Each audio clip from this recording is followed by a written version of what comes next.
최승희의 음악이 흐르는 북카페.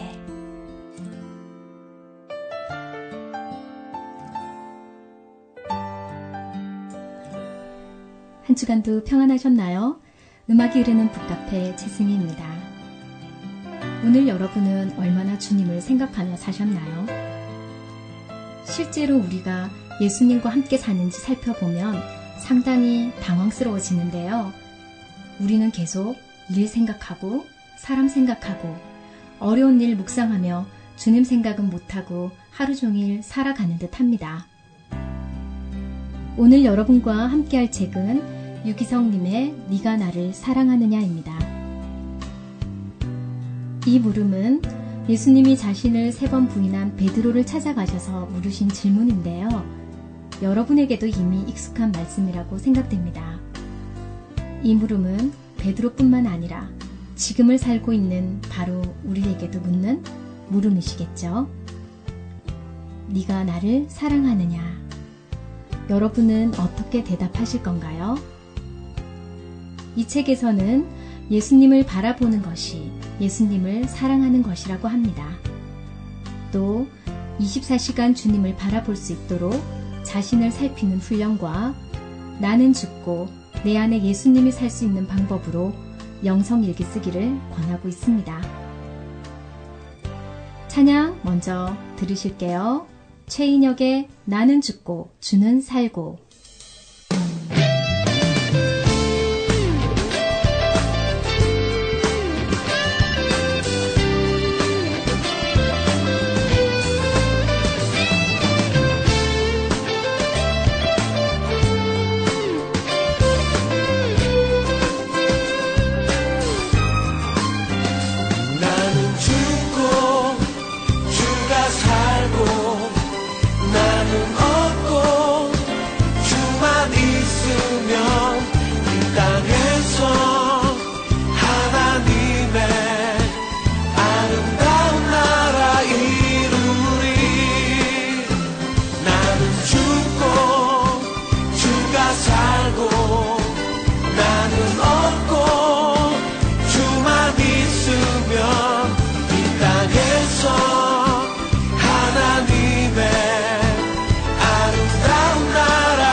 내가 산다면 육체의 열매 맺으며 내 안에서 주가 산다면 성령의 열매를 맺으리. 나는 죽고 주가 살고 나는 없고 주만 있으면 땅에서 하나님의 아름다운 나라 이루리. 내 안에서 내가 산다면 육체의 열매 맺으며 내 안에서 주가 산다면 성령의 열매를 맺으리.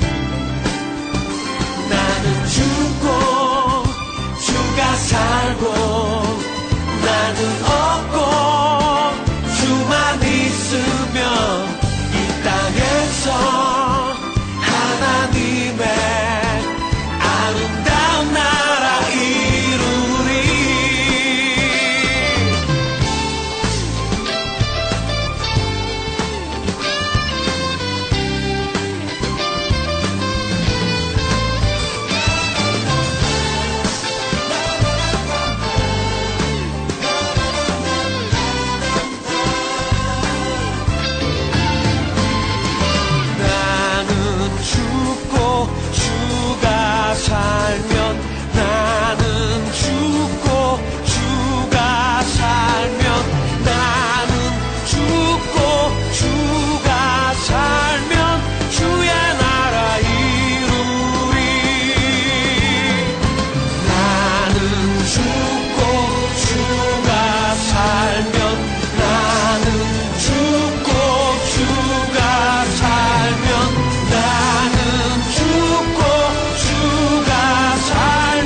예수님 한 분이면 충분합니까?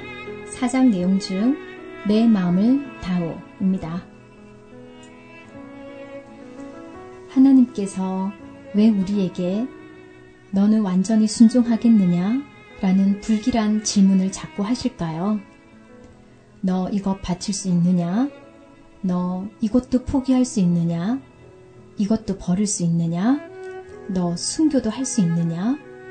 왜 이런 질문을 자꾸 하시나요? 하나님이 정말 그것을 원하셔서 그러실까요? 만약에 그랬다면 물어보실 필요도 없습니다. 그냥 가져가시면 됩니다. 다 하나님 마음대로입니다. 우리가 순교를 할 수 있습니다, 없습니다 해서 우리의 생명을 바칠 수 있는 건가요? 주님이 우리의 생명이 필요하시다면 우리가 가져가셔도 됩니다, 안 됩니다 라고 말할 권한이 우리에게 없습니다. 하나님이 그냥 걷어가시면 그만입니다. 나에게 자녀가 있는데 하나님 나는 바치지만 이 아이는 안 됩니다. 그럴 수 있습니까? 하나님이 데려가기로 작정하시면 내가 아무리 안 된다고 부르짖어 기도해도 데려가십니다. 하나님 마음대로입니다. 그것이 우리가 믿는 하나님의 전적인 주권입니다. 그럼 그런 하나님께서 그냥 가져가시지, 그냥 죽이시지, 왜 줄 수 있는지, 목숨도 바칠 수 있는지 일일이 물으셔서 우리의 마음을 힘들게 하시는 겁니까? 하나님은 다른 데 마음이 있으신 겁니다. 하나님은 우리의 소유, 우리의 건강을 마음대로 가져가실 수 있습니다. 그런데 하나님이 우리를 마음대로 하지 못하시는 것이 딱 하나 있습니다. 다 하나님 마음대로 하실 수 있지만 우리의 마음은 우리가 드리지 않는 한 마음대로 가져가시지 않습니다. 그러나 마귀는 우리의 마음을 강도처럼 사로잡으려고 합니다. 우리가 허락하지 않았는데 이미 우리 마음속에 들어와 마귀의 소굴로 만들어 놓습니다. 그러나 우리 주님은 그렇게 하지 않으십니다. 우리의 마음을 두드리실 뿐입니다. 우리가 안에서 열어드리지 않으면 들어오실 수가 없습니다. 하나님이 우리를 창조하실 때 그렇게 정하시고 우리를 그렇게 만드셨습니다. 우리가 마음을 들이지 않으면 하나님은 가져가지 않으십니다. 그래서 하나님은 우리에게 계속해서 마음을 줄 수 있는지 물으시는 것입니다. 하나님이 아브라함에게 이삭을 번제물로 바치라고 하실 때 하나님께서 진짜 이삭을 원하셔서 이삭을 바치라고 하신 겁니까? 그것이 아니라 아브라함의 마음을 원하셨습니다. 하나님께 마음을 드린다는 것은 놀라운 축복입니다. 하나님을 진짜 믿고 사는 것입니다. 하나님께서 나를 위해 독생자를 주셨고 예수님이 내 마음에 오셨듯이 나로 하나님의 완전한 사랑과 계획을 믿어 하나님께 마음을 드리는 그 순간이 얼마나 황홀할지 생각해 보십시오. 마치 청혼을 받은 자매가 자기에게 청혼한 형제에게 결혼을 승낙하는 것처럼 황홀한 순간입니다. 한 남자가 한 여자에게 청혼할 때 그는 인생 전부를 걸고 청혼하게 됩니다. 그래서 청혼을 받는 자매는 황홀해하고 기뻐하는 것입니다. 하나님은 사람이 아니시니 변함이 없으시고 이 세상의 그 무엇보다 믿을 수 있는 주님이십니다. 그분이 내게 사랑을 달라고 하십니다. 모든 것을 달라고 하시는 것은 당신의 모든 것을 주시겠다는 말씀입니다. 그 부르심 앞에서 일단 들어보고 할게요. 주님, 내게 뭘 주실 건데요? 왜 이렇게 하시는 거죠? 이렇게 묻는다면 그것은 주님이 얼마나 놀라운 분인지 모르기 때문입니다. 우리가 주님을 알아가는 길이 있습니다. 바로 순종입니다. 주님이 얼마나 좋은 분이신지 우리는 순종을 통해 알게 됩니다. 아주 작은 순종들을 통해 상상할 수 없는 하나님의 역사를 보게 됩니다. 하나님이 내게 어떤 일을 명령하셨을 때 그 일로 갈등이 생기고 너무 힘들다고 느껴지십니까? 그렇더라도 그것이 주님의 명령일 수도 있다고 느껴지면 일단 순종해 보는 것이 중요합니다. 주님의 명령이 아니었음이 드러날 수도 있지만 이와 같은 과정을 통하여 우리는 주님을 알아가게 되는 것입니다. 우리는 이 일의 증인이요. 하나님이 자기에게 순종하는 사람들에게 주신 성령도 그러하니라 하더라. 순종하는 사람들에게 주신 성령이라고 했습니다. 성령은 순종하는 자에게 부어지는 것입니다. 우리가 왜 성령의 충만함을 누리고 있지 못합니까? 왜 예수님을 실제로 경험하고 있지 못합니까? 내가 완전한 순종을 하고 있지 못하기 때문입니다. 순종에는 두 가지 순종이 있습니다. 하나는 노력해서 하는 순종이고 하나는 죽음으로 하는 순종입니다. 노력해서 하는 순종에는 한계가 있습니다. 자신의 힘으로 노력해서 순종하는 사람은 반드시 좌절감을 느낄 수밖에 없습니다. 순종해야지, 순종해야 돼 라고 순종하기 위해 노력해 보십시오. 하지만 그래서 순종이 된다면 예수님이 십자가를 지실 이유가 없습니다. 그러나 하나님은 우리에게 완벽한 복음을 주셨습니다. 자아가 죽는 것입니다. 그러면 저절로 되는 것처럼 순종이 됩니다. 바로 나는 죽었습니다가 완전한 순종입니다. 순종하기 어려운 문제에 부딪혔을 때 다시 십자가를 분명히 해야 합니다. 우리는 이미 죽었습니다. 그러면 순종하지 못할 장벽이 모두 무너집니다. 나는 죽었습니다로 하는 순종이 진짜 순종입니다. 그것은 어렵지 않습니다. 예수님 안에 거하는 것입니다. 예수님 안에 거하는 것은 쉽고 편안합니다. 우리가 할 수 있는 것은 주님 안에 거하는 것밖에 없습니다. 하나님을 위해 살겠다고 하고 하나님의 사역을 하다가 때때로 힘들어질 때가 온다면 이유는 하나입니다. 예수님 안에 거하고 있지 않기 때문입니다.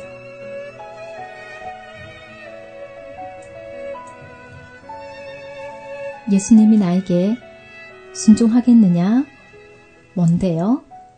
가겠느냐? 어딘데요, 어디? 이것이 우리의 솔직한 마음입니다. 들어보고 마음에 들면 순종하고 마음에 안 들면 못하는 거지요. 이제 나는 죽었습니다 라는 고백으로 순종을 결단해보면 좋겠습니다. 찬양 나의 안에 거하라 함께 듣겠습니다.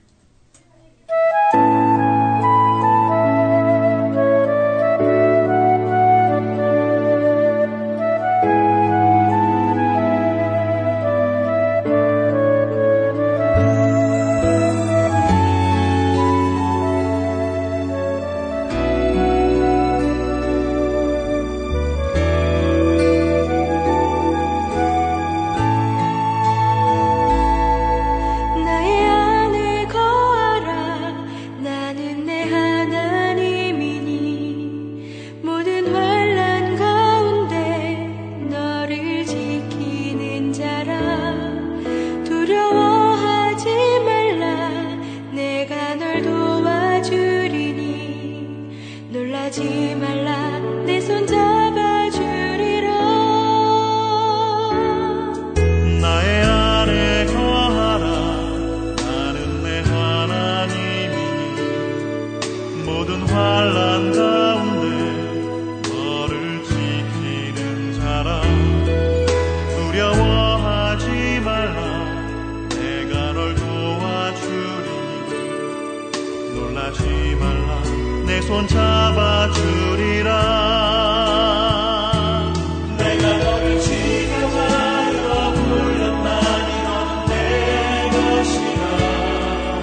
여러분은 지금 AMBC 미주 온누리 방송에서 보내드리는 최승희의 음악이 흐르는 북카페를 듣고 계십니다.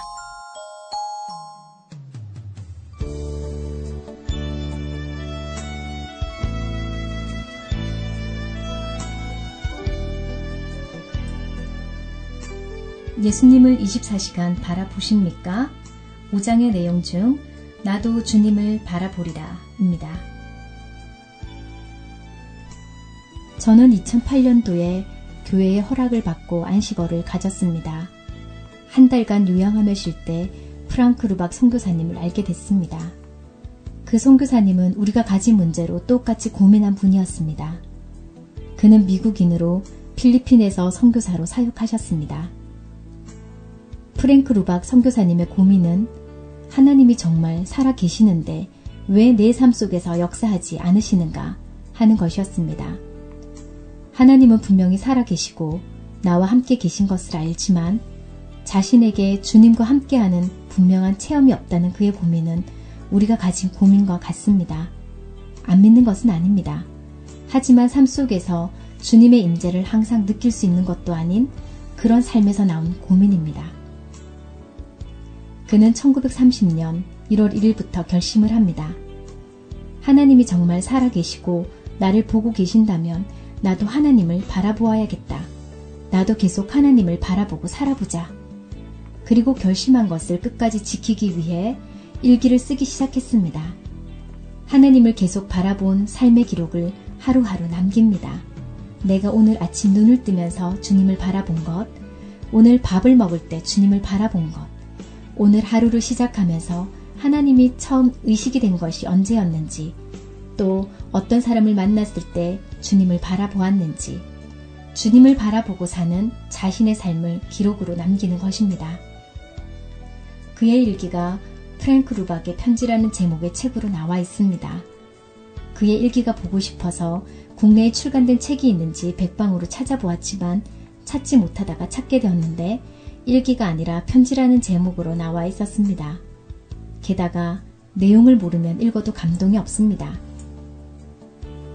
그냥 평범합니다.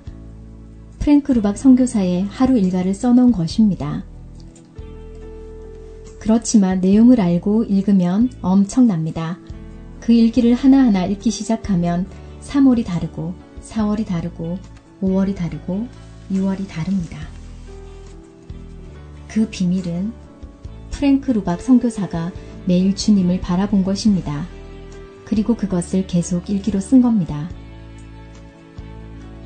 제가 그 책을 읽고 우리 교회에서 남자 성도님들과 함께 실제로 그 일기를 써보기로 했습니다. 우리가 예수님을 믿는데 예수님이 우리와 함께 하시는 것이 잘 믿어지지 않는다면 프랭크 루박 선교사처럼 우리도 한번 해보자고 했습니다. 우리가 한 일은 간단합니다. 아침에 눈 뜰 때부터 밤에 잘 때까지 내가 얼마나 예수님을 생각하는지 계속 써보는 것입니다. 그리고 일주일에 한 번 모여서 그것을 나눠 보았습니다. 우리가 한 일은 그것밖에 없습니다. 부흥회를 한 것도 아니고 특별한 성령 체험을 한 것도 아닌데 영성일기를 쓰기 시작하자 사람들이 변화되기 시작했습니다. 강력한 성령 체험을 했던 사람이라도 주님과 전혀 동행하지 않는 사람을 많이 봅니다. 우리가 특별히 강력한 어떤 은혜 체험 때문에 주님의 임재 가운데 살아가는 것은 아닙니다. 과거의 그 체험이 지금 예수님과 동행하는 믿음을 갖게 해주지는 않습니다. 엄청난 체험을 하고도 무섭게 타락하는 사람들을 많이 보았습니다. 주님의 임재란 한두 번의 강력한 체험이 아닙니다. 계속 주 예수님을 바라보는 태도입니다. 한 번 바라보는 것이 아닙니다. 하루만 바라보는 것이 아닙니다. 한 주, 한 달, 6개월, 1년을 계속해서 주님을 바라보는 것입니다. 우리 교회 남자 성도들이 좀 어설프기는 해도 일기를 쓰기 시작했고 3개월쯤 지나자 한 성도님이 아내에게 비자금을 다 내놨다고 합니다. 남편이 비자금을 왜 숨길까요? 아내 몰래 숨기는 것은 뭔가 아내 몰래 쓸 일이 있기 때문입니다. 그런데 24시간 예수님을 바라보는 일기를 쓰다 보니 아내 몰래 비자금을 쓸 일이 없어졌습니다. 이제는 아내에게 얘기하지 못할 일이 아예 없습니다. 장판 아래 감춰둔 비자금의 실체만 계속 신경이 쓰였습니다. 혹시 아내가 찾아내면 얼마나 배신감이 느껴질까? 그냥 두었다가 잊어버리고 이사라도 가는 날에는 다른 사람 좋은 일 시키게 되는데 그냥 둘 이유가 없었습니다. 그래서 비자금을 모아둔 사실을 아내에게 고백하고 그 돈을 아내에게 주었다고 합니다. 자신이 음란 동영상을 끊지 못할 거라고 생각했던 한 집사님에게도 음란 동영상이 끊어지는 변화가 일어났습니다. 그동안 금식도 하고 철야도 해보았지만 끊어지지 않던 음란 동영상이 3개월 동안 주님을 바라보니까 끊어졌습니다. 뜨거운 성령 체험을 한 것이 아닙니다. 계속해서 주님을 바라보니까 주님이 함께 계시는 것이 믿어지고 주님이 함께 계시는 것이 믿어지는데 어떻게 음란 동영상을 볼 수 있겠습니까? 집에서 가족들에게 짜증과 혈기 부리고 살았는데 혈기가 다시 일어나지 않는 일들, 자신을 비판하는 사람이 품어지는 그런 일이 어떻게 가능하지요? 주님을 바라보았기 때문입니다. 가장 놀라운 변화가 저에게도 일어났습니다. 저는 사람은 변하지 않는다고 생각했습니다. 제가 신학교 다닐 때 교수님도 사람은 예수님을 믿어도 자기 성질대로 믿는다고 그러셨고 저도 예수를 믿어도 성질은 안 바뀌는 거라고 믿었습니다. 그런데 제 성질이 바뀌는 겁니다. 저도 성령의 체험을 강력하게 했던 적이 있고 몇 번의 큰 결단을 해보기도 했습니다. 그렇지만 항상 좌절을 맛보았습니다. 제 성질은 다시 살아났고 옛 성질로 돌아가 버렸습니다. 이렇게 평생 살다가 죽을 때 하나님 앞에 가서 변하는 거라고 체념하고 있었습니다. 그런데 24시간 주님을 바라보며 일기를 계속 써가면서 사람이 바뀌는 것을 경험했습니다. 그런즉 누구든지 그리스도 안에 있으면 새로운 피조물이라. 이전 것은 지나갔으니 보라 새 것이 되었도다. 이 말씀이 실제가 되기 시작했습니다. 지금 저희 교회는 정 교인이 영성일기를 쓰는 일에 도전하고 있습니다. 매일 일기를 써서 인터넷 카페에 올리고 나눔방을 통해 서로 나눕니다. 영성일기를 쓰는 프로그램을 교회 홈페이지에 연결시켜놨습니다. 저도 매일 일기를 씁니다. 저는 부목사님들과 같이 일기를 씁니다. 어제도 썼고 오늘도 일기를 정리하다 보니 부목사님 일기가 올라옵니다. 매일 서로 읽고 댓글을 달아줍니다. 어떤 분들은 담임 목사와 부목사가 서로 숨이 막혀서 어떻게 사느냐고 하시는데 저는 지금까지 부목사님들과 이런 관계를 누리고 산 적이 없습니다. 담임 목사와 부목사가 정말 가볍게 느껴집니다. 일기를 쓴 첫날부터 정말 놀라운 일이 벌어졌습니다. 주님을 생각만 하고 사는 것, 그 자체가 이렇게 놀라운 것입니다. 작년에 저희 교회에서 어떻게 이런 일이 벌어질 수 있을까 하는 일들이 정말 많이 일어났습니다. 처음 읽기 쓰기를 시작할 때 제가 루박 선교사님으로부터 도전을 받은 시간이 6개월이었습니다. 그동안 저 역시 주님을 생각한다고 나름대로 예를 많이 써왔습니다. 그것이 며칠, 길어야 몇 주, 그러다가 바쁜 일이 생기면 주님 생각하는 일이 흐지부지 되고 그러다 보면 다시 옛날 상태로 돌아가기 일쑤였기 때문에 주님을 바라본다는 것이 뭔지, 주님을 바라봐서 어떻게 된다는 것인지 저 자신이 잘 알지 못했습니다. 그런 제가 루박 선교사님을 보고 6개월만 해보면 이런 역사가 일어나겠구나 라는 기대를 가지고 개인적으로 한 달의 고비를 넘기고 2달의 고비를 넘기고 3달의 고비를 넘긴 것입니다. 처음 일기를 써보자고 할 때도 우리가 루박 선교사님처럼 일기를 쓰다 보면 6개월쯤 지났을 때 놀라운 일이 벌어질지 모른다고 도전했는데 실제로 놀라운 일이 일어나기 시작했습니다.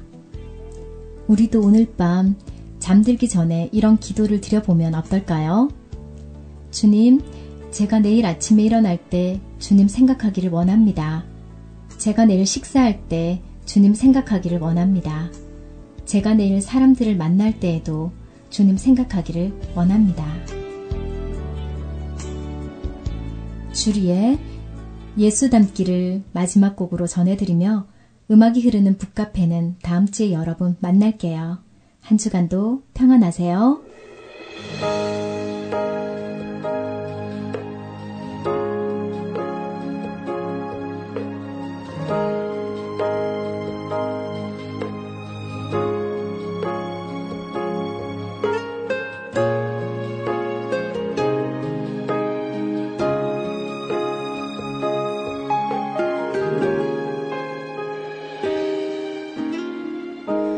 내 삶의 소망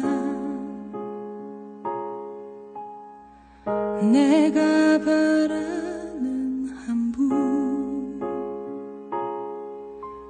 예수 닮기를 내가 원하네 한없는 사랑 풍성한 긍휼 예수 닮기를 내가 원하네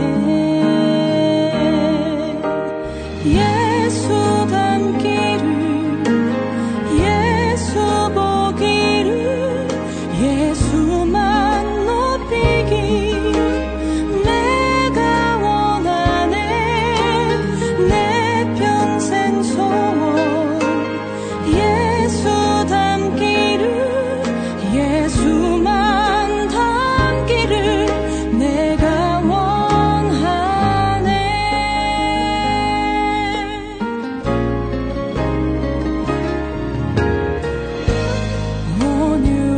온유하시고 겸손하시